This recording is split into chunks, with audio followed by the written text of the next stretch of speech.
আসসালামু আলাইকুম দর্শক, শুভেচ্ছা নিন। আপনাদের সবাইকে স্বাগত জানাচ্ছি। আমি কনক সারোয়ার। আজকের অনুষ্ঠান দর্শক, বাংলাদেশের জুলাই বিপ্লবের হাওয়া লেগেছে দিল্লিতে। মোটামুটি গত ৪৮ ঘন্টা ধরে উত্তাল দিল্লি এবং ইনকিলাব জিন্দাবাদ, আজাদি আজাদি এই স্লোগানে প্রকম্পিত হচ্ছে দিল্লির আকাশ বাতাস। মোদীর সরকার খুবই বিপর্যস্ত অবস্থায়। ককরোচ জনতা পার্টি নামে তরুণদের একটি গ্রুপ নেতৃত্বে এই আন্দোলন শুরু হয়েছে। আমরা বিস্তারিত কথা বলবো। আজকে আমার সঙ্গে এই বিষয়ে কথা বলতে যোগ দিচ্ছেন আপনাদের প্রিয় মানুষ, প্রিয় মুখ, আমার চ্যানেলের নিয়মিত অতিথি, বিশিষ্ট কলামিস্ট, মেরিন ইঞ্জিনিয়ার জনাব মিনার রশিদ। মিনার ভাই, আপনাকে স্বাগত জানাচ্ছি আজকের অনুষ্ঠানে। আসসালামু আলাইকুম, ধন্যবাদ কনক সারোয়ার ভাই। এবং এখন এই অনুষ্ঠান যারা দেখছেন এবং পরবর্তীতে দেখবেন, সবাইকে প্রীতি আর শুভেচ্ছা। তো মিনার ভাই, প্রথমে দর্শকদের একটু বলি যে ককরোচ জনতা পার্টিটা আসলে ভারতীয় যে জনতা পার্টি বিজেপি তার আদলে ব্যঙ্গাত্মক একটি সংগঠন তৈরি হয়েছিল মে 2026 সালে। এটা হচ্ছে অনলাইন বেসড একটা আন্দোলন শুরু হয়েছিল, কারণ ভারতের প্রধান বিচারপতি সূর্যকান্ত বেকার বা হতাশ তরুণদের প্রসঙ্গে বলেছিলেন যে তারা হচ্ছে ককরোচ বা প্যারাসাইট। চিফ জাস্টিসের এই বক্তব্যের পরে তারা ভারতীয় জনতা পার্টিকে ব্যঙ্গ করে ককরোচ জনতা পার্টি নামে একটি সংগঠন গড়ে তোলে এবং প্রচুর তরুণের মনোযোগ আকর্ষণ করে। তারাই আজকের আন্দোলনের মূল জায়গাটায় আছে। এবং আমি যদি আপনাকে মিনার ভাই আলোচনা শুরুতে যদি একটু একটা ভিডিও দেখাই।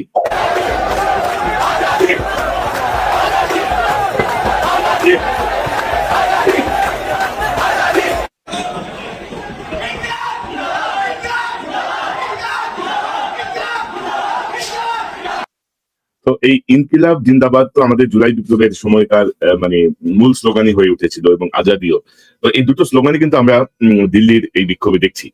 এই বিষয়টা নিয়ে আমরা আলোচনা শুরু করি যে ধরেন দিল্লিতে যখন এই স্লোগান ওঠে তখন সেটা হচ্ছে প্রগতিশীল স্লোগান, আর বাংলাদেশে যখন এই স্লোগান হয় তখন সেটা হচ্ছে পাকিস্তানি স্লোগান বা মৌলবাদীদের স্লোগান।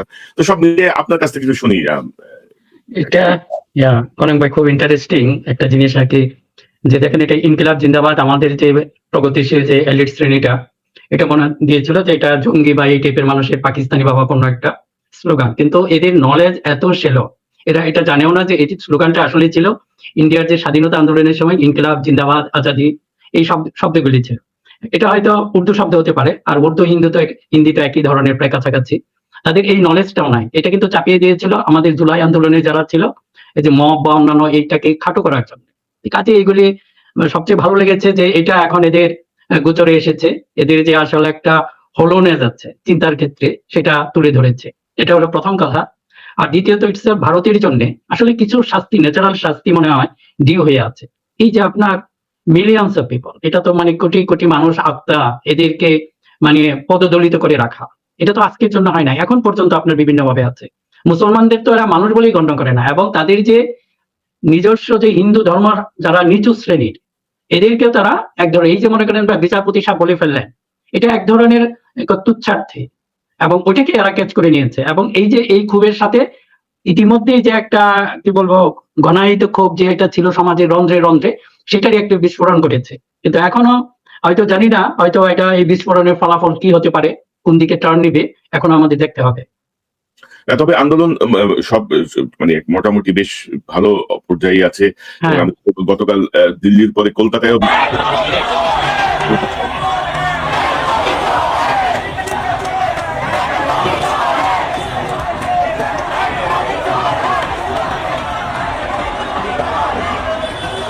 অর্থাৎ স্টুডেন্টদের উপরে যখন পুলিশের ক্র্যাকডাউন হয়, মানে পুলিশ বেধড়ক পিটিয়েছে। এবং দর্শক, আপনারা অনেকেই জানেন যে জুলাই বিপ্লবের সময় যেমন বাংলাদেশে ইন্টারনেট বন্ধ করে দেওয়া হয়েছিল, দিল্লিতেও ইন্টারনেট বন্ধ করে দেওয়া হয়েছে। তো সব মিলিয়ে গতকাল রাতে এটা কলকাতার মানুষ গভীর রাতে রাস্তায় নেমে এসেছে। পাশাপাশি বিভিন্ন শিল্পী, যারা সুশীল সমাজের মানুষ আছেন, তারা ছাত্রদের সঙ্গে সমর্থন দিচ্ছেন, যোগ দিচ্ছেন। তো কি হতে পারে, মানে ভারতে কিন্তু মোদী সরকার যে খুব ভালো সুবিধাজনক অবস্থায় আছে তা কিন্তু না। মানে ধরেন এক শ্রেণীর উগ্র হিন্দু নেতাদের সমর্থন নিয়ে উনি কিন্তু ধরেন যে ভারতকে গণতান্ত্রিক ভারত বলা হতো, সেই গণতান্ত্রিক ভারতে ধরেন মত প্রকাশের জায়গাটা এখন বিপর্যস্ত। কিন্তু তো সব মিলিয়ে আপনার এনালিসিস কি, আপনার পর্যবেক্ষণ কি?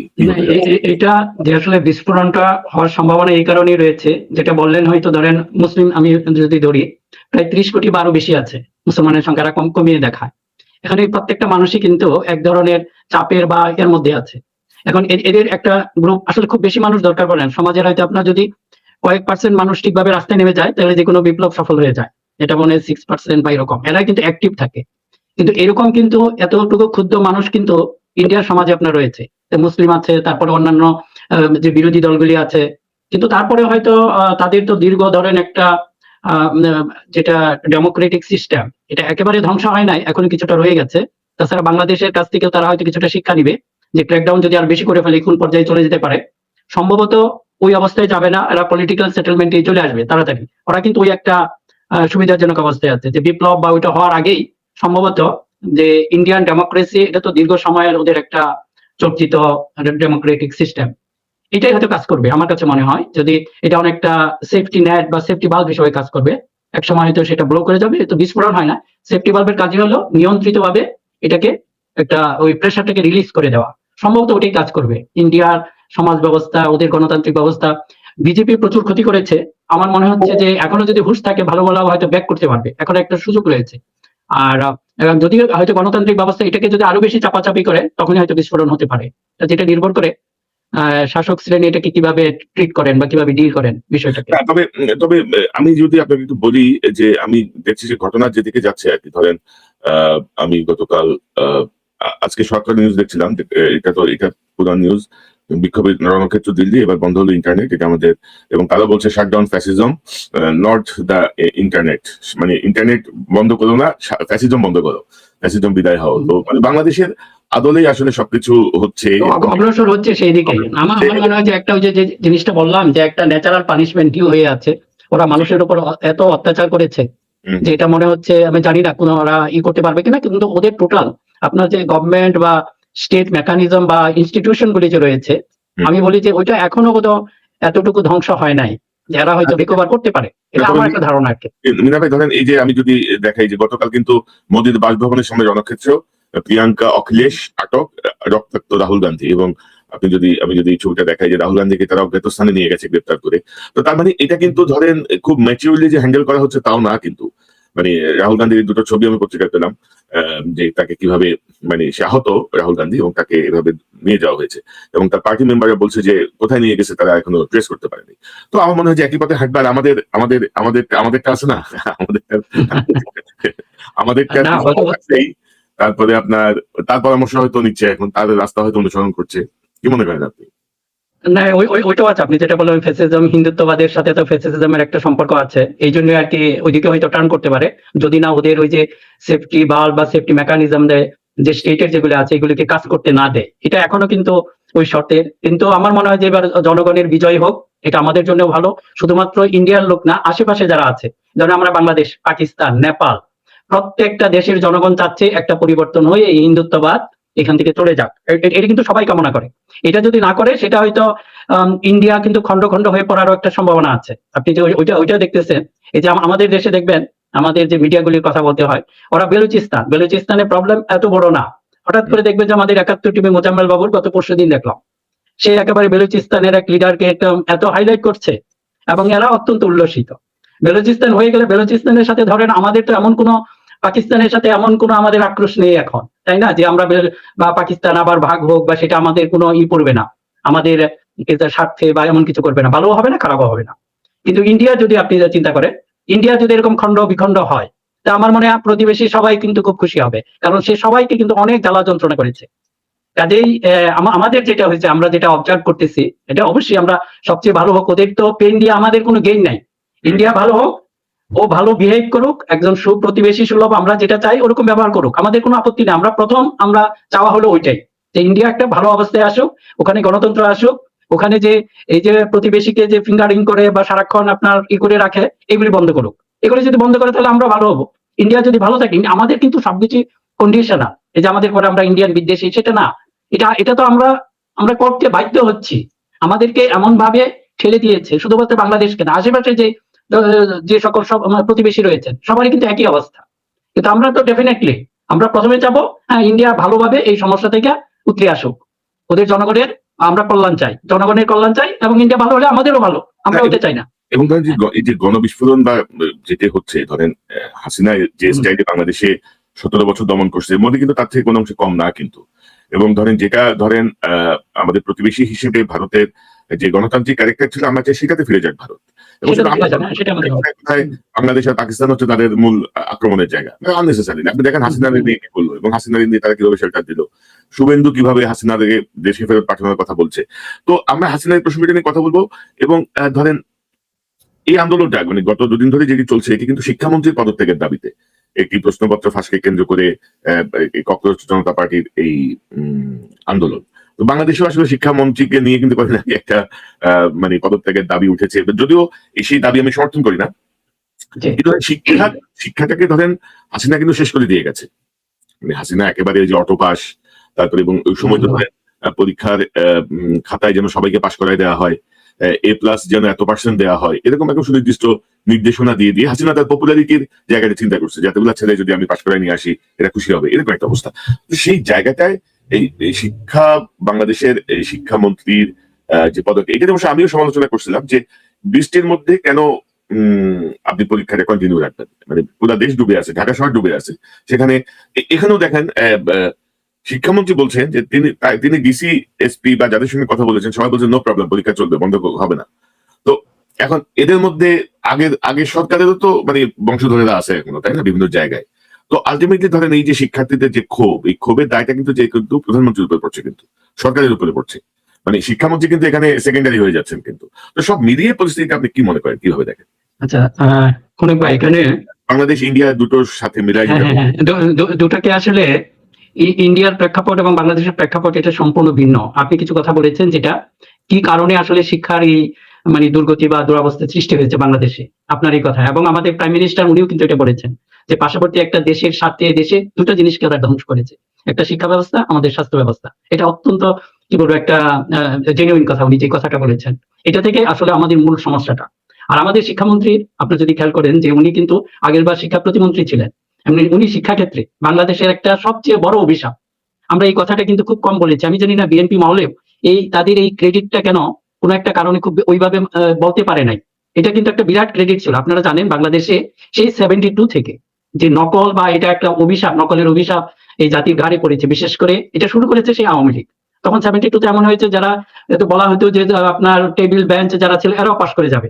এবং অনেক ধরনের মানে ফানি কাহিনী আছে যে একজন হয়তো নকল করবে, পাশে দাঁড়িয়ে আছে, ও বলে দেয় কি কি লিখবো, ABCD পুরা শব্দ করতে পারে না, প্রত্যেকটা লেটার বলে দিচ্ছে আর ও লিখতেছে, পরে বলে দেয় তুই ফুল স্টপ দে, ফুল স্টপ কি, নিবে দুইটা চাপ মার, ও চাপ মারতে কত পর্যন্ত নিব ভেঙে গেছে। এখন এরা এই নিব ভেঙে ফেলার সেটাই শুরু হয়েছে, এবং এটা শুরু হয়েছে আওয়ামী লীগের আমলে, এবং এটা কন্টিনিউ ছিল 72 বলেন 73 বলেন, একটা দীর্ঘ সময় এটা কিন্তু কন্টিনিউ হয়েছে। আমরা সেই নকলের অভিশাপ থেকে মুক্ত হতে পারি নাই। এমনকি 2001 সালে বর্তমান যে শিক্ষামন্ত্রী আছেন উনি আসার পরে এই নকল, উনি এবং ওনাকে তখনকার যে শিক্ষামন্ত্রী ছিলেন উভয়েরই সেটি ক্রেডিট ছিল, এই নকলের অভিশাপ থেকে জাতি মুক্তি পেয়েছে। এবং তখন এমনই ছিল যারা তখনকার মানে যাদের বয়স মোটামুটি কত হবে 40 বা 50 সবারই স্মরণে আছে যে তখন কিন্তু আবার ছেলেমেয়েরা টেবিলে পড়ার টেবিলে বসেছে। এটা কিন্তু দিস ইজ হিজ ক্রেডিট।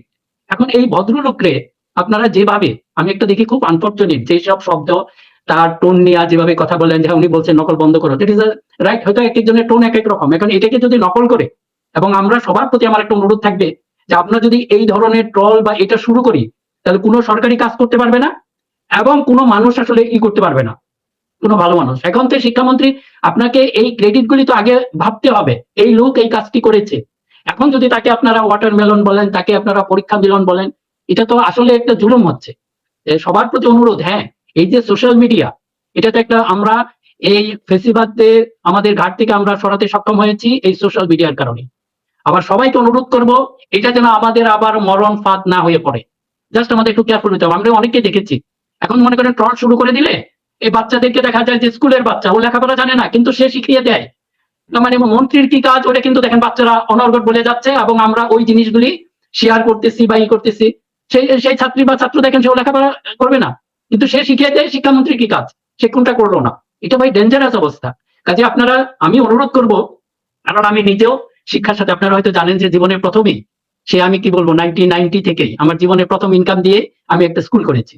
এবং ওই স্কুল শুধুমাত্র স্কুলের যে আমি শুধু আর্থিক সেটা না, আমি উৎপ্রতভাবে জড়িত ছিলাম। রাতের পর রাত, দিনের পর দিন ছুটিতে আসতাম, সবাই তো ফ্যামিলির সাথে ঘুরে বেড়াতো, আর আমি এসে সেই স্কুলের ঝামেলা নিয়ে ব্যস্ত থাকতাম। সেটাই বলছে যে এখন এগুলি প্রত্যেকটা, এটা যে এত জটিল, আমি আপনাকে যে বলি, জাস্ট একটু উদাহরণ হিসেবে বুঝতে পারবেন জটিলতাটা কিরকম। আমি তখন সভাপতি, আমি একটা সিদ্ধান্ত নিলাম যে এইবার যারা টেস্ট পরীক্ষায় ফেল করবে কাউকে ফাইনাল পরীক্ষায় দেওয়া যাবে না, নিয়মই আমি খুব কড়াকড়ি এটা। অনেকে আসে আমার কাছে, আমি বলছি না, এটা কেই করা যাবে না।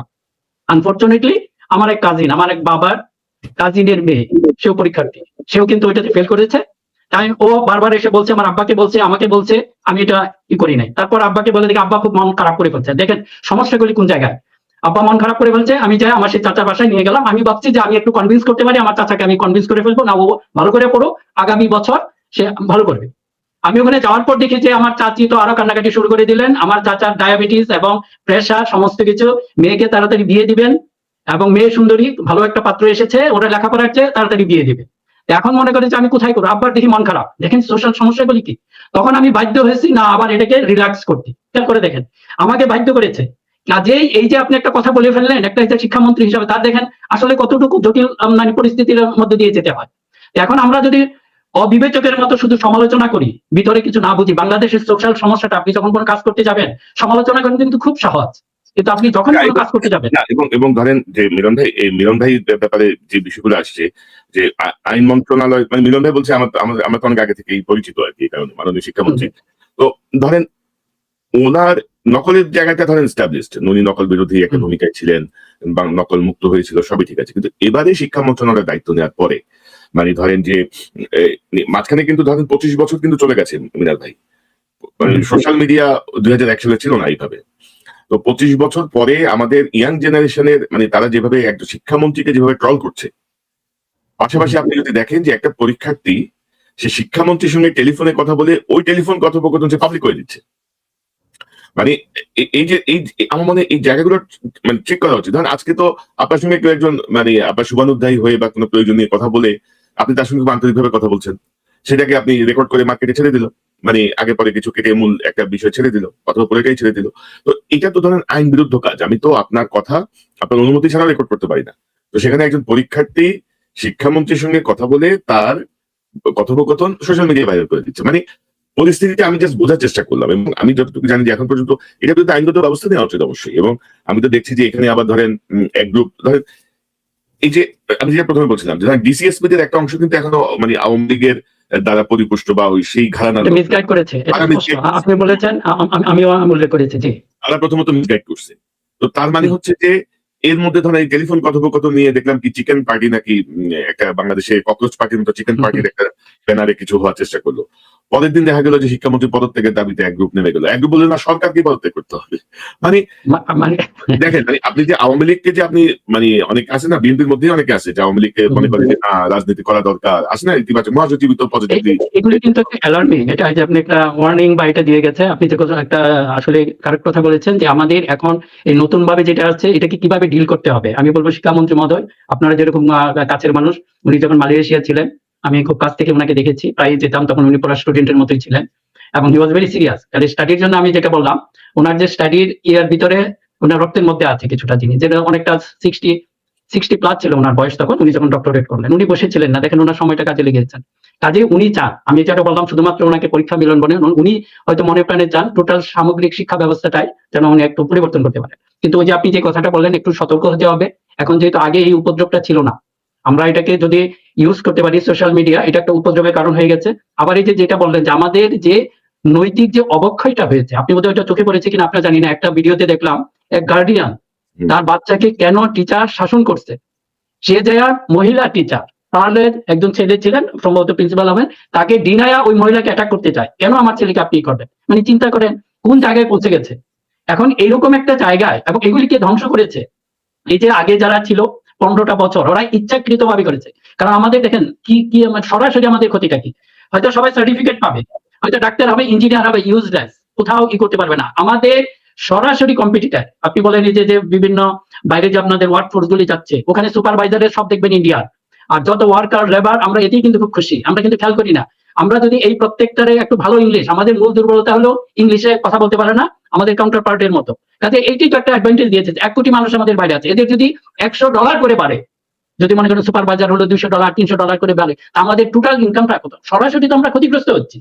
এবং তারপর মনে করেন ডাক্তার হলো, ইঞ্জিনিয়ার হলো, ওরা কিছুই না, শুধুমাত্র সার্টিফিকেট আছে। এই ডাক্তারের কাছে আপনি কি করবেন? তখন চিকিৎসার জন্য আবার পাশেই যাবেন, যাতে এই ডাক্তারকে প্রতি আপনার রাস্তা থাকবে না। দেখা যাচ্ছে মেডিকেলে কিন্তু কয়েকটা ব্যাচের মধ্যে ওরকম হয়েছে যে আপনার প্রশ্নপত্র ফাঁস হয়েছে। এখন এই ফাঁস করা প্রশ্নপত্রে যারা ডাক্তার হবে, এরা আসলে কি করবে? এগুলি তো প্র্যাকটিক্যাল সমস্যা। কাজে প্রধানমন্ত্রী যে কথাটা বলেছেন সেটা তো আসলে একটা জেনুইন কনসার্ন আমাদের জন্য। এরা ধ্বংস করে গেছে। না এবং না মিনা ভাই, জি, মিনা ভাই এটা খুবই কারেক্ট কথা। এবং ধরেন আমি তো ধরেন হাসিনার এই 17 বছরে যারা ওই যে জিপিএ 5 তারপরে আপনি দেখছেন মানে প্রশ্নপত্র ফাঁস তো মানে আমার মনে হয় যেন একটা মানে শুধু ইয়া ভাই যে ভয়ঙ্কর হলো, টিচারদেরকে ইনস্ট্রাকশন দেওয়া হয়েছে নম্বর কম দেওয়া যাবে না, যাই লেখা দেখেন এগুলি নিয়ে তো অনেক কি হয়েছে, নম্বর দিতে হবে। আপনার ধরেন ভবিষ্যৎ বাংলাদেশ, ধরেন এই ছেলে মেয়েগুলোই তো ধরেন ভবিষ্যতের প্রশাসনে যাবে, পুলিশে যাবে, মানে নেতৃত্বে তো এদের হাতে, পররাষ্ট্রে যাবে। তো এরা আপনি কোথায় যাবে? মানে আমরা বাংলাদেশকে কাদের হাতে রেখে যাব? সেই জায়গাটা আসলে আমরা কিভাবে ব্যাক করবো বলুন তো? কনক ভাই, যে শুধুমাত্র ওটা নয়, সিঙ্গাপুরে কিন্তু আমাদের যে অফিসার যারা আসে ট্রেনিং এ আসে, একটা গ্রুপ এরকম আসলো। আপনি যদি দেখেন, আমি গেলাম, আমার এক বন্ধু ছিল, বন্ধুরই হিসাবে, এদের কোয়ালিটি দেখে আমি আসলে অবাক হয়েছি। ওরা আরেকজনে বললো যে ভাই এটা কি করবেন, যেই দিন মন্ত্রণালয়ে নাকি কোনো চিঠি লিখতে হয় ইংলিশে, ওই দিন কেউ আর অফিসে আসে না। তখন কি এক্সপার্ট, এই ইংলিশে চিঠি লেখার জন্য এক্সপার্ট হায়ার করতে হয়। এটা নাকি আমাদের মন্ত্রণালয়ের অবস্থা। মানে কোন অবস্থায় আমরা, এবং তাহলে ভবিষ্যতে আমরা কোথায় যাব? এখন আপনি যে বলেন, আপনি যদি আসলে কোনো এন্টারপ্রেনার হন, যে কোনো কাজে পার কোনো লোক নাই, এমনি হাজার হাজার বেকার বসে আছে, কিন্তু আপনার ওটা নাই। এই যে মনে করেন এখন একটা বিরাট সম্ভাবনা সৃষ্টি হয়েছে। আপনি যে এই যে নার্সিং, আমাদের প্রাইম মিনিস্টার উনি বলেছেন, ওনারও কিছু উদ্যোগ আছে, তারা খুব সুন্দর করে, আমি পার্সোনাল কিছু কথা বলে দেখেছি, তাদের একটাই আছে, আমরা হয়তো কিছুটা কন্ট্রিবিউট করতে যাচ্ছি। এই যে মনে করেন যে আমাদের যে নার্সিং, এটা ইউরোপ বা অন্যান্য দেশে কিন্তু এইজিং পপুলেশন এটা বেড়ে যাচ্ছে, ওদের প্রচুর নার্স দরকার পড়বে। এইগুলি কে দিতে পারে? আমরা যদি আমাদের ছেলে মেয়েগুলিকে ওইভাবে তৈরি করতে পারি, তাহলে হিউজ একটা ইনকাম হতে পারে। কিন্তু এই লেভেলের, এখন আপনি গ্রামের দিকে যান, ইংলিশে কোনো টিচার পাওয়া যায় না। আমি তো স্কুলের সাথে জড়িত, আমি জানি কোনো ইংলিশে টিচারই পাওয়া যায় না। আমাদের একটা মোটামুটি একটা উপজেলা লেভেলের, উপজেলা শহরে ওই স্কুলেও কিন্তু আপনি ভালো ইংলিশ টিচার পান না। আরো প্রত্যন্ত গ্রামাঞ্চলে কি পরিস্থিতি আপনি একটু চিন্তা করেন। দেখুন এগুলির দিকে কারো কোনো চিন্তা নাই। এই যে মনে করেন যে আমরা বারবার শিক্ষামন্ত্রীকে বলি, definitely he has got some plan, তাই না? আমরা তাদেরকে ওই সুযোগটা দিতে হবে। তবে এই জায়গাটা আমি একটা কথা আসছি, ধরেন গত প্রায় 5 মাস হয়ে গেল এই সরকারের, কিন্তু 5 মাসের মধ্যে হাসিনা যে ড্যামেজ করেছে, সেখান থেকে বের হয়ে আসার রিভিউ বা এই যে পাঠ্যপুস্তক নিয়ে একবার কি বললো সৃজনশীল পদ্ধতি, একবার পিএসসি পরীক্ষা, একবার কি কি আছে না জুনিয়র কি পরীক্ষা, মানে নানা রকম ভাবে এক্সপেরিমেন্ট করে করেছে। হ্যাঁ, পদ্ধতি দিয়ে তো মানে একটা প্রজন্মকে মোটামুটি সহায় দিচ্ছে, মানে সৃজনশীল কি এটাই বুঝে নাই। আপনি খুব সুন্দর একটা ধরেছেন। আপনার হয়তো মনে আছে কিনা যে জাফর ইকবাল, এটা নিয়ে আসে খুব সুন্দর। সে এক জায়গায় একদিন বললো কি যে সে কোন জায়গায় জয়দেবপুর ওই জায়গায় গিয়ে যে ক্লাস 8 বা 9 এর ছেলে মেয়েদেরকে জিজ্ঞেস করছে এই পদ্ধতি তাদের ভালো কিনা, ওরা বলছে হ্যাঁ, এরা খুব খুশি। এখন মনে করেন ক্লাস 8 এর ছেলে মেয়ে আপনাকে পরামর্শ দিবে, তার কাছে যেটা কমফোর্ট সেটাই তো সে ভালো বলবে, ওরা তো জানে না কোনটা ভালো বা মন্দ। এখন এরা কি ধ্বংস করেছে, এরা হয়তো এই বাচ্চাদেরকে খুশি করবে, তারা আনন্দে থাকবে, দেখেন তার কথাবার্তা গুলি প্রত্যেক এই স্টুপিডটা আসলে দেশের শিক্ষা ব্যবস্থাটা পুরো ধ্বংস করেছে। এখন যদি আপনি কিছু একটা করতে চান, এই বর্তমান সরকারের ব্যাপারে যেটা বলেন, দিস ইজ মাই অবজারভেশন, ওনারা এক ধরনের প্যানিক অবস্থায় আছে। প্রাইম মিনিস্টার সম্ভবত একটা ওয়ার্নিং দিয়েছেন 6 মাস পরে আমি রিশাফল করব। সবাই মনে হয় কেমন জানি পিস পেপারে যাতে না পড়ে, সবার ভিতর এই ধরনের একটা টেন্ডেন্সি। এটা কিন্তু টোটাল গভর্নমেন্টের এটাকে কেন জানি একটু স্লো করে ফেলছে। এটা দিস ইজ মাই অবজারভেশন। এখন আমার মনে হয় যে প্রাইম মিনিস্টার যেটা হয়েছে, কিছু মানুষকে সেই কমফোর্ট আপনাকে দিতে হবে, করলে তো কিছুটা ভুল হবেই। সব ভুলেই যদি আমরা এইভাবে ঝাঁপিয়ে পড়ি, তাহলে তো কোনো সরকারি কাজ করতে পারবে না, তাই না? এখন আমার কাছে যেটা মনে হয়, আমি এখনো খুব হতাশাবাদী নই। তাদের যেহেতু গুড ইন্টেনশন আছে, ইনক্লুডিং প্রাইম মিনিস্টার, আমার মনে হয় যে ওই ইগুলি দেওয়া উচিত। আরেকটা জিনিস হলো যে আমার কাছে যেটা মনে হয়, উনি অনেক কিছু প্রমিস করেছেন যে একটা অনেক কিছু করছেন, কিন্তু ন্যায়পাল, এটাকে কিন্তু ন্যায়পাল দুদক এটাকে যদি না করে, এখন পর্যন্ত কিন্তু আপনাকে ওই যে আমাদের প্রাইম মিনিস্টার 10% জমা দেন, অন্যান্য মিনিস্টারদেরকে বলেন, এটা খুবই ভালো, কিন্তু এটা মানুষের কাছে বেশি দিন ভালো লাগবে না। It is negligible amount. আপনাকে মূল করাপশনের জায়গাগুলি অ্যাড্রেস করতে হবে, সেগুলি বন্ধ করতে হবে। এটা যদি না করেন, আমার যেটা মনে হয়েছে যে প্রাইম মিনিস্টার যে বলেছেন যে উনি তার বেতনের 10 ভাগ আবার সরকারি কোষাগারে ফেরত দিবেন, অনেক মন্ত্রীও ফেরত দিচ্ছেন, এটা কিন্তু ধরেন প্রতীকী অর্থে আমার যতটুকু আন্ডারস্ট্যান্ডিং, আমার মানে আন্ডারস্ট্যান্ড করার ক্ষমতা, উনি বলছে যে মানে যেটা ইনকাম করতেছো সেখান থেকে সরকারি কোষাগারে ফেরত দাও, ইট মিনস যে তোমরা চুরি করিও না কেউ, মানে রাষ্ট্রীয় সম্পদ চুরি করিও না ভাই। এখন মানে ওইটাই তো, এটা যদি আপনি দেন, তোমাকে রাষ্ট্র যে বেতন দিচ্ছে সেখান থেকে 10% ব্যাক করো, এটা ক্লিয়ার ইন্ডিকেশন মানে হচ্ছে যে ভাই তোমরা চুরি করিও না, মানে যেটা পাচ্ছ সেখান থেকে আরো 10% ফেরত পাবে। 10% কমিশনে চায় না তো ভাই, 10% ফেরত দাও সরকারের কাছে। এই মেসেজ কি আপনি মনে করেন যে সবার মাথায় ঢুকছে? এই মেসেজ কি? এটা আপনার অনেকটা হইলো যে ওই যে রুগীকে বলছিল যে তুমি এই ডায়েট খাবা, পরে রুগী আবার জিজ্ঞেস করে এটা কি খাবারের আগে খাবো না পরে খাবো। এখন হয়ে গেছে কি যে না, এটা আপনাদের কাছে এই প্রসঙ্গটা এই জন্যই টানলাম। এই যে মনে করেন যে নেপালে যে জাস্ট খুব জনপ্রিয় একটা ইয়াং ছেলে, সে প্রাইম মিনিস্টার, ওর বিরুদ্ধে লেগে গেছে। সাধারণ মানুষ কিন্তু বেশি দিন থাকবে না, এই সুন্দর সুন্দর কথায় কিন্তু বেশি বলবে না, এবং যে কোনো একটা অজুহাত পাবে যে ইন্ডিয়া যেটা হচ্ছে এটার সাথে এখান থেকে আমাদেরও শিক্ষা নিতে হবে। যে কোনো একটা স্ফুলিঙ্গ একটা হলেও মানুষের মধ্যে যদি ক্ষোভ থাকে, মনে করেন আগুনের বৈশিষ্ট্যকে একটা স্পার্ক লাগবে, স্পার্ক হলে শুধু চলবে না, তার জ্বালানি লাগে, আগুন যেটা বলে তার ফুড লাগে আগুনের, ওই জ্বালানিটা হলো ক্ষোভ। মানুষের মনে যদি ওই ক্ষোভ থাকে সরকারের প্রতি, তার জীবন ব্যবস্থা যেটা ইন্ডিয়া হচ্ছে, ওদের জীবন মান খুব কঠিন হয়ে পড়ছে, এই অবস্থায় চাপে যদি পড়ে তখনই কিন্তু এই স্ফুলিঙ্গটা হবে। কাজে আমরা উই আর দ্য ওয়েল উইশার এই সরকারের কাছে আমাদের পরামর্শটা হলো যে আপনারা ওইটা না যে আমি হাঁটবো না ভয়ে আবার কোন জায়গা ধরে, এটাও ক্ষতিকর, তাহলে আপনার সরকার স্লো হয়ে যাবে, সমস্ত অ্যাক্টিভিটি স্লো হয়ে যাবে। এবং একই সাথে আপনি যদি বড় বড় প্রজেক্ট নিতে হবে, বড় প্রজেক্ট নিলে বড় দুর্নীতি হবে, সেটাকে আবার শুধু মুখে বললে হবে না। মুখে বললে তো মনে করেন এক মিনিস্টার এসে বলতেছে, আমাদের প্রাইম মিনিস্টার এটা বলছে, মনে হচ্ছে যে উনি খুব নিজেও খুব সৎ, আমি জানি না অ্যাকচুয়ালি এর বাইরে তো সামনে তো আপনাকে এটা দেখাবে অ্যাকচুয়ালি উনি কি করতেছেন, তাকে মনিটর করেন, তাকে বিভিন্ন ভাবে চেক দেন। শুধুমাত্র এটা না, আপনি যদি একই ধরনের পলিটিশিয়ানদেরকে আবার এই কাজে লাগান, তারা তো তাদের মধ্যে এক ধরনের সম্পর্ক আছে, একজন আরেকজনকে হেল্প করবে, এমন একজনকে করেন, কাউকে করেন যে তাকে আসলেই ধরতে পারবে। আপনি যদি রিয়েলি ভালো চান, বেশি না, এদের 10টা ভালো মানুষ হলে এই সরকার ঠিক হয়ে যাবে, বেশি লাগবে না, 40 জন থাকুক খারাপ, তবে মিনাল ভাই, 10 জন কিন্তু।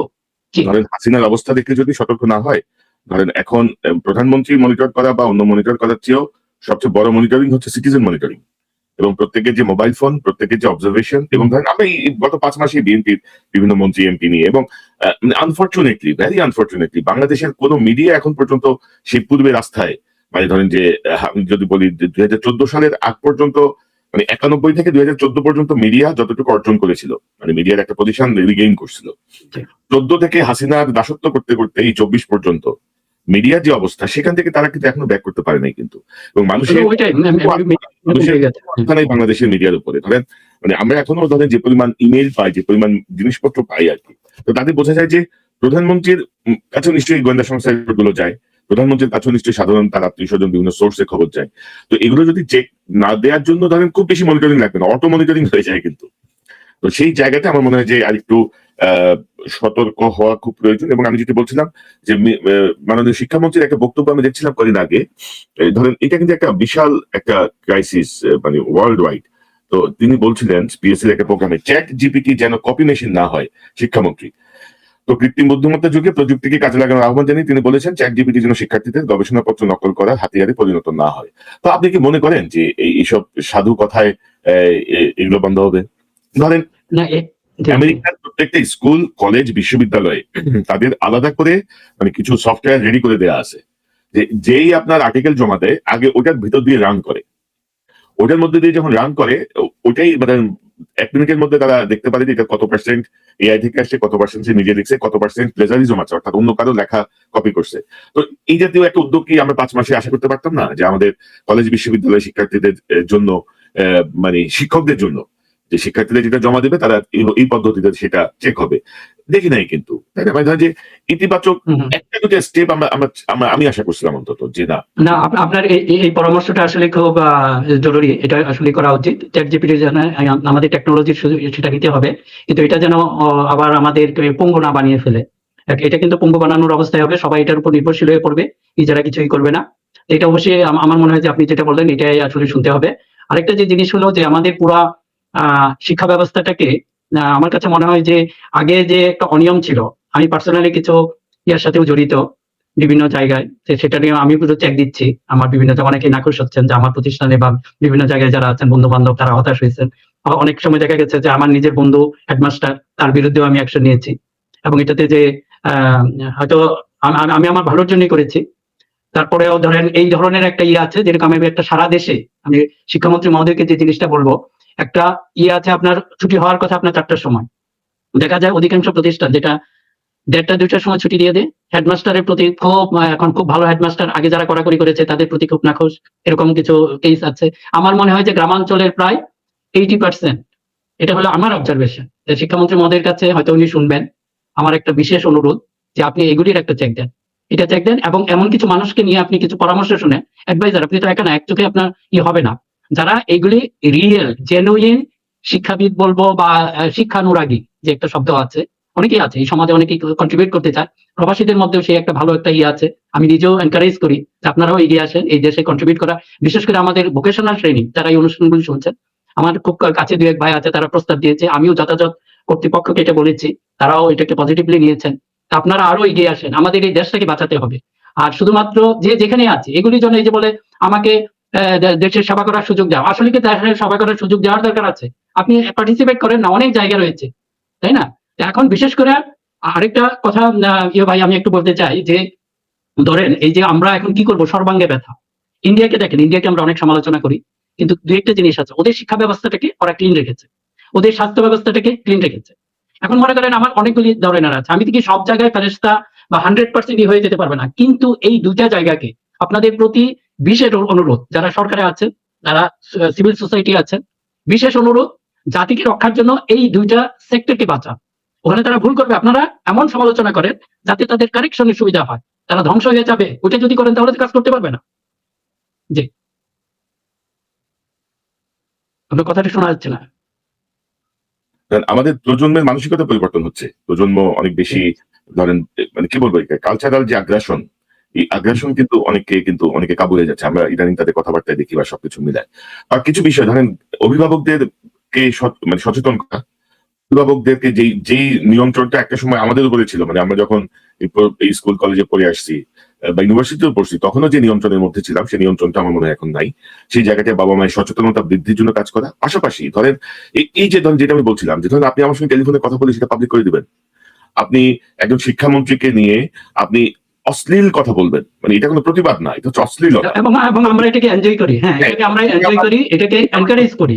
আবার সোশ্যাল মিডিয়া একটা গ্রুপ এনজয় করতেছে, ওইটা দেখে আবার ধরেন আরেকটা গ্রুপ আরো অশ্লীল ভাবে কিছু বানাচ্ছে। তো এই জায়গাগুলো আমি মনে করি যে ইয়ে করা উচিত, মানে আইনের আওতায় আনা উচিত। অবশ্যই এটার জন্য কোড অফ কন্ডাক্ট, এটা আপনার সবচেয়ে ইয়ে হলো যে স্কুলের জন্য একটা কোড অফ কন্ডাক্ট থাকবে, টিচারদের জন্য একটা কোড অফ কন্ডাক্ট থাকবে, এটা অবশ্যই জরুরি। এটা যদি আপনি না থাকে, কোনো টিচার কোনো স্টুডেন্ট যদি এই জাতীয় বেয়াদবি করে, শিক্ষামন্ত্রী হলো আমাদের এই ইনস্টিটিউশনের সর্বোচ্চ একটা জায়গা, এখন তাকে নিয়ে যদি একটা স্কুলে বাচ্চারা হ্যাঁ আপনার ট্রল করতেছে আর আমরা এটাকে এনজয় করতেছি, বিভিন্ন ভাবে সেটাকে আমরা এনকারেজ করতেছি, প্লিজ এটা করেন না। এটা নিয়ে একটা সামাজিক প্রতিরোধ আসা দরকার।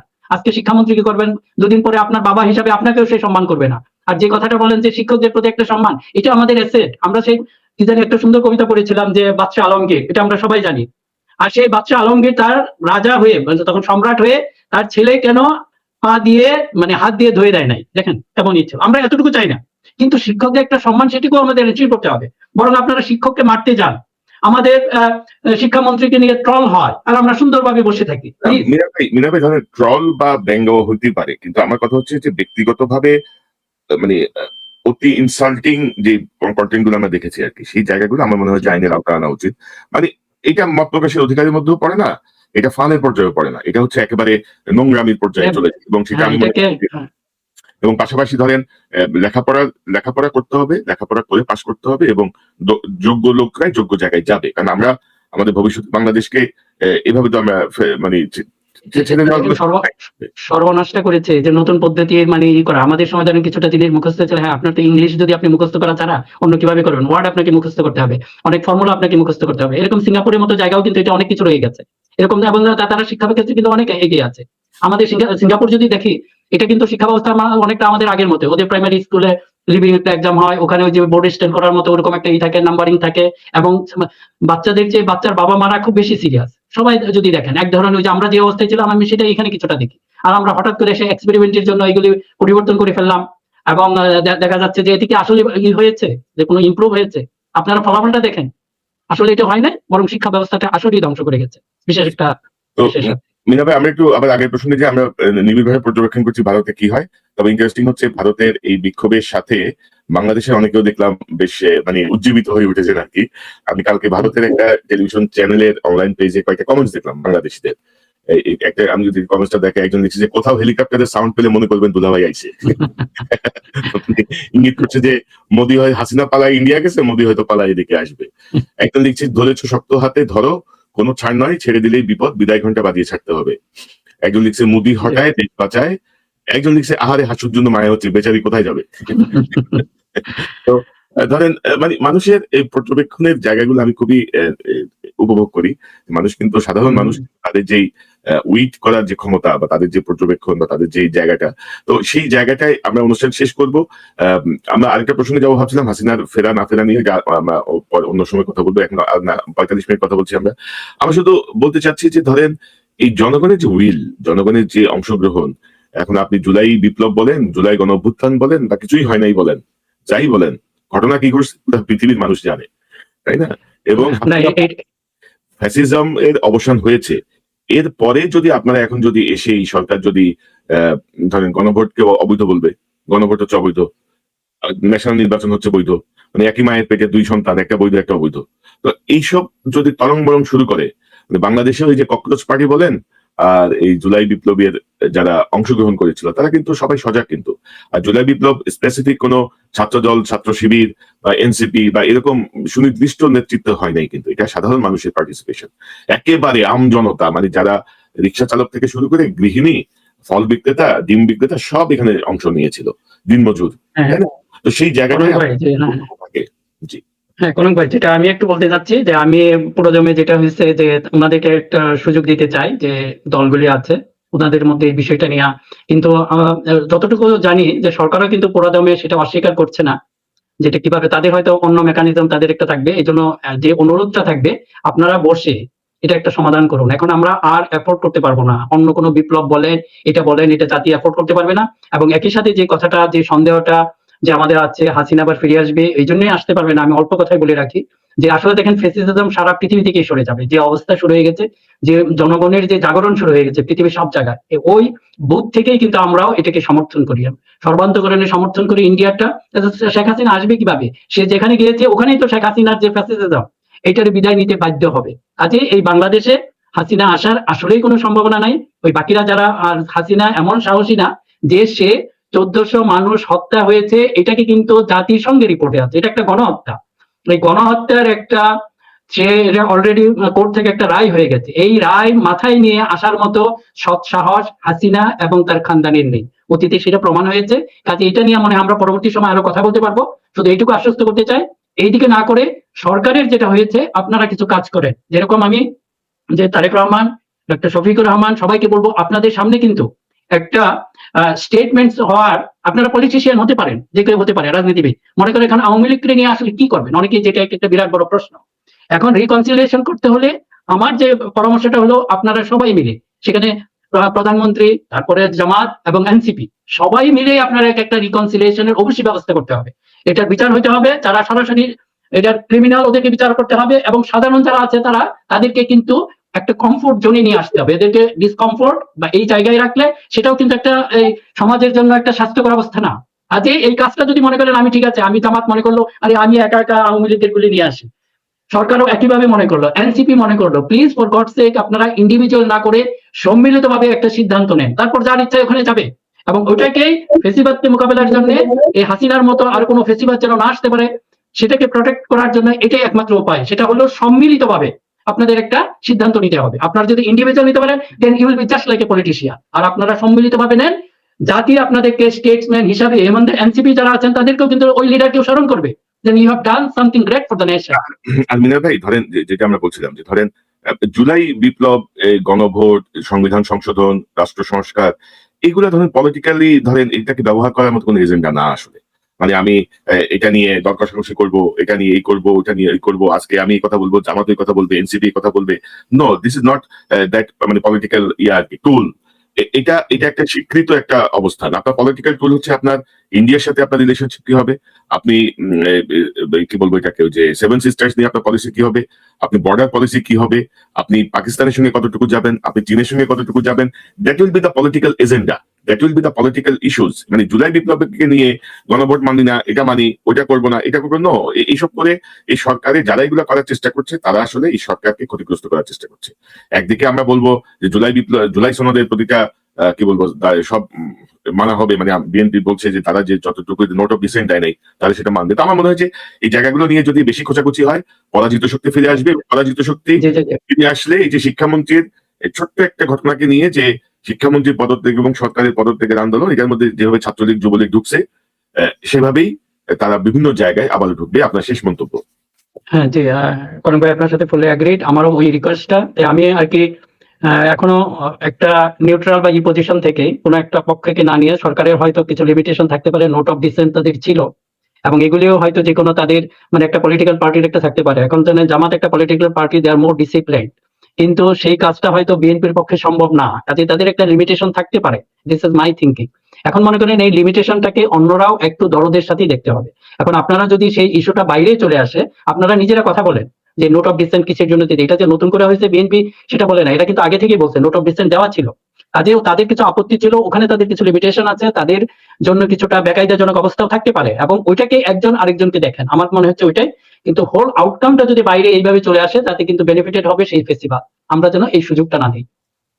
এবং হাসিনার আমলে সবচেয়ে বেশি যে বিষয়টা সামনে এসেছিল, ইরেসপন্সিবল স্পিচ, প্রতিপক্ষকে অত্যন্ত তাচ্ছিল্য ভাবে আক্রমণ করা, নগ্নভাবে তাকে অপমানজনক ভাবে ঘায়েল করার চেষ্টা, এবং সেই চেষ্টা আমরা এই বিএনপি সরকারেরও কারো কারো মধ্যে দেখছি। এটা সুফল ভালো বয়ে আনবে না। এবং আমি বারবার যেটা বলার চেষ্টা করি যে প্রধানমন্ত্রীর যে আন্তরিকতা বা প্রধানমন্ত্রীর যে পরিকল্পনা, সেই পরিকল্পনা ওনার আশেপাশের মানুষজন তো বটেই, মন্ত্রিসভার অনেকেই বুঝতে পারছেন না আর কি, মানে ধারণ করতে পারছেন না, দেখছেন কিন্তু আসলে জিহ্বাটা করতে পারছেন না। কি মনে করেন? শেষ এই যে জিহ্বাটা হলো সবচেয়ে নরম মানুষের একটা অঙ্গ, কিন্তু এটা হলো সবচেয়ে বড় ক্ষতিকর হয়ে দাঁড়ায়। আপনি যে কথাটা বললেন যে মানুষকে তুচ্ছ তাচ্ছিল্য করা, এই ইন্ডিয়া কিন্তু সমস্যাটা সৃষ্টি হয়েছে তুচ্ছ তাচ্ছিল্য থেকে। আমরাও সেই জিনিসটাই আপনাদের যারা ছিল থেকে রাজাকারের হাসিনার মধ্যে ওই ধরনের, এবং দেখেন যে একটা তুচ্ছ তাচ্ছিল্য ব্যাপার আছে। বিএনপি কে তো ওরা নমশূদ্র মনে করতো, এবং একই অবস্থা দেখে এখন যদি বিএনপি জামাতকে নমশূদ্র মনে করে যে তারা একজন বিরোধী দল হিসাবে অ্যাকসেপ্ট করতে চান না, নতুন ভাবে কাউকে বিরোধী দল বানাবেন, for God sake don't do it. আপনারা যদি এটা মনে করেন যে আপনারা ডিসাইড করবেন, তো জনগণের একটা ডিসিশন থাকবে। আপনি এটা মনে করেন এটা মুসলিম মেজরিটি কান্ট্রি, এবং এখানে যদি একটা ইসলাম দেখলে আমরা প্যানিক হয়ে যাই, না আপনার মালয়েশিয়া আমাদের প্রাইম মিনিস্টার ভিজিট করে এসেছেন, আমরা মালয়েশিয়ার মতো হবো, আমরা টার্কির মতো হবো। কিন্তু যারা এগুলি আসলে একটু অগভীর মানুষ, আপনি একটু গভীরতা দেখেন, Islam itself is a modern religion. কাজে এখানে থেকে তাও এটা হতে পারবে না, কাজে এটা ভয়ের কিছু কারণ নাই। সেই ইসলাম আছে বলে সেটা হবে, তাকে হিউম্যান ডিগনিটি এগুলিকে সম্মান করে যদি কেউ রাজনীতি করতে চায়, দেয়ার ইজ নো প্রবলেম। আজকে যদি বিজেপিও যদি আপনার যদি হিউম্যান ডিগনিটি মেনে রাজনীতি করতে, আমাদের কোনো আপত্তি ছিল না। তারা হিন্দুত্ববাদী হোক বা যেটাই হোক, জাইনিজম যদি সেই হিউম্যান ডিগনিটি মানতো, যে মানবাধিকার, অন্যের মানবাধিকার এগুলির প্রতি রেসপেক্ট দেখাতো, তাহলে সমস্যা নাই। কাজে এগুলি মেনে যদি কেউ রাজনীতি করে, সে ধর্ম নিয়ে করুক বা ধর্ম ছাড়া করুক, কোনো সমস্যা নেই। কাজে আপনাদের ভিতরে যে এই যে প্যানিকিং অবস্থা, এই এরাই কিন্তু লায়াবিলিটিস হবে বিএনপির জন্য, আমি বলে রাখলাম। আপনারা যদি সেই একই অবস্থা এগুলি করেন, এগুলি বাদ দেন, দেশের উন্নয়নের দিকে তাকান, দেশের জনগণের দিকে তাকান, ধর্ম নিয়ে এগুলি নিয়ে মাথায় এত কিছু নেওয়ার দরকার নেই। ধর্ম তার নিজস্ব গতিতে চলবে। জি, আমিনার ভাই, ধরেন আমরা জনগণ নির্বাচনের মাধ্যমে একটা গ্রুপকে, একটা দলকে, কিছু ব্যক্তিকে রাষ্ট্র পরিচালনার দায়িত্ব দেয়, আর ওনারা মনে করেন যে আমরা ক্ষমতায় গেছি, মানে আমরা এখন ক্ষমতাবান। তো রাষ্ট্র পরিচালিত হয় জনগণের উইলে। হাসিনা 17 বছরে 15 বছরে মানুষের মধ্যে যে ভয় ঢুকিয়েছিল সেটি কেটে গেছে জুলাই বিপ্লবের মাধ্যমে। তো এখন যারা ক্ষমতায় আছেন তাদেরকে এই ব্যাপারটা মাথায় রাখতে হবে যে আপনি হাসিনার স্টাইলে দমন করতে পারবেন না, পীড়ন করতে পারবেন না। আপনাকে, এবং মানুষের ওই ভয়টা কেটে গেছে, যেটি হাসিনা 14 সাল থেকে 9 থেকে একটু করে 14 পরে যেভাবে আস্তে আস্তে একেবারে ভীতির ইয়েতে নিয়ে গেছিল, সেটি কেটে গেছে মানুষের। তো সেই জায়গাটায় সরকারকে জনগণের উইল অনুযায়ী চলতে হবে, জনগণ যেভাবে চায় সেভাবেই পরিচালিত হতে হবে। কোনো ব্যক্তি বিশেষের কথায় রাজনৈতিক হঠকারী সিদ্ধান্ত যদি নেয়, তাহলে কি হবে আর কি, 5ই আগস্ট তার একটা বড় উদাহরণ। মানে রাষ্ট্রের সেনাবাহিনী থেকে শুরু করে সশস্ত্র বাহিনী, পুলিশ বাহিনী, সচিবালয় বাহিনী, শিক্ষক বাহিনী, বুদ্ধিজীবী বাহিনী, সকল কিছুর নিয়ন্ত্রণ থাকার পরেও শীর্ষ নেত্রীকে, প্রধানমন্ত্রীকে দেশ থেকে পালাইতে হয়েছে। তো এটার থেকে বড় এক্সাম্পল আমার মনে হয় না পৃথিবীতে আর কিছু আছে। জনগণ যদি রুখে দাঁড়ায়, জনগণ যদি ফুসে ওঠে, সেটি আপনি দমন করতে পারবেন না। অন্তত বর্তমান সময় এটি আরো ভার্নারেবল, যে মানে খুবই সিরিয়াস অবস্থা। তো আমার অনুষ্ঠান আজকে শেষ করবো। মিনাবে, আপনাকে অসংখ্য ধন্যবাদ আপনার অংশগ্রহণের জন্য। আপনি কিছু বলতে চাচ্ছিলেন? না ভাই, আপনি যে জিনিসটা বললেন যে এত কিছু থাকার পরেও তাকে যেতে হয়েছে, কাজে এখন হাতে কিছুই নাই, কাজে আশাটা আসলে খুব কঠিন হবে। কাজে আমাদের ওইভাবেই কিছু কাজ করতে হবে, ইনশাল্লাহ। অত্যন্ত একটা দুঃস্বপ্নের মতো ব্যাপার আর কি এগুলা। আর দেখেন না, উনি নেতা কর্মীদেরকে বলে, আরে ভাই আপনি বলেন তাপস তুই দেশে যা, এই কি মানে আমাদের আত্মীয় আছে নাকি, শেখ সেলিম। এটা তো রিভার্স করতে হবে। উনি কিন্তু যাওয়ার আগে সবাইকে কিন্তু বাইরে পাঠাই দিচ্ছেন, কিন্তু আপনি আসার আগে তাদেরকে পাঠান, তখনই তো বোঝা যাবে যে আপনি আসবেন।